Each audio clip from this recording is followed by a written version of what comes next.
大家好，我是海娟，欢迎您的到来。今天做了好吃的奶香开花馒头，看一下，个个蓬松暄软，个个开花。大盆中打入1颗鸡蛋，大约60克左右，加入80克的酸奶，210克的纯牛奶，4克耐高糖的酵母，一定要用耐高糖的酵母。放入50到60克的白糖，根据自己的口感来。充分的搅拌均匀，让所有的食材混合在一起。搅拌至酵母融化，加入普通面粉1斤，边捣边搅拌，呈现这种蛋面絮状，下手揉成团。揉成面团以后，直接移到案板上，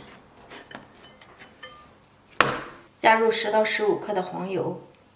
用推拉搓揉的方法把面揉匀，一定要多揉一会儿，揉成一个中度软硬的光滑面团，再移回到盆内醒面，盖上盖子，密封醒发半个小时。看一下这个面团已经醒发的特别好了，里头有这种蜂窝的组织，直接移到案板上，反复揉搓，去除面团里的气体。揉好的面团搓成长条状。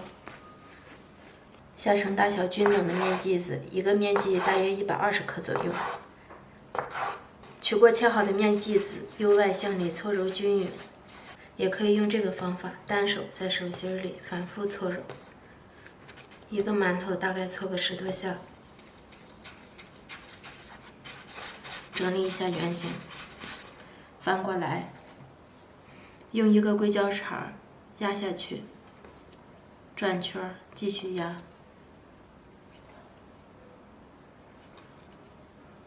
压出这种痕迹，3下5下都可以。翻过来，搓高，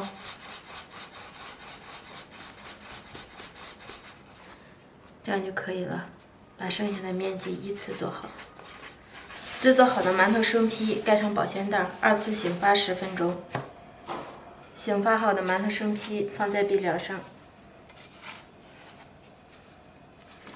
锅中提前把水烧开，水开以后放入馒头，盖上盖子，大火蒸15分钟。